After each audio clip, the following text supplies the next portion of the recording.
অজু করে সিজদায় লুটিয়ে পড়ে চোখের পানি ছেড়ে আল্লাহরে পাপের স্বীকৃতি দেন। আল্লাহ, এমন কোন জুলুম নাই, গুনাহ নাই আমি করি নাই, সগীরা কবিরা, জেনে না জেনে, ইচ্ছায় অনিচ্ছায়, শিরকি বেদাতি সব গুনাহ করেছি। আল্লাহ, আকাশের নিচে জমিনের উপরে আমার চেয়ে বড় গুনাহগার আর কেউ নাই।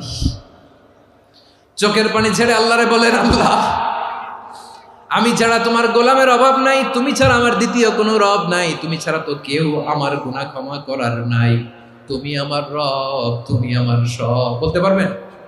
এই তাকরীর আমার পটুয়াখালীর ভাইয়া, এই স্বীকৃতিটা দেখতে আল্লাহ বড্ড ভালোবাসে, কারণ আমরা সবাই গুনাহগার। আমরা সবাই কি? বিশ্বনবী বলেন, কুল্লুকুম খাত্তাউন, বানি আদম, তোমরা সবাই পাপী। সবাই কি? সবাই পাপী। আমরা সবাই পাপী। আপন পাপের বাটখারা দিয়ে অন্যের পাপ মাপি। আমরা যে পাপী এটা ভাবতে মনে চায় না কারো, খালি অন্যের পাপ দেখি আমরা, এটা ভুল। ওর এই পাপ, ও পাপী, ও জালেম, ও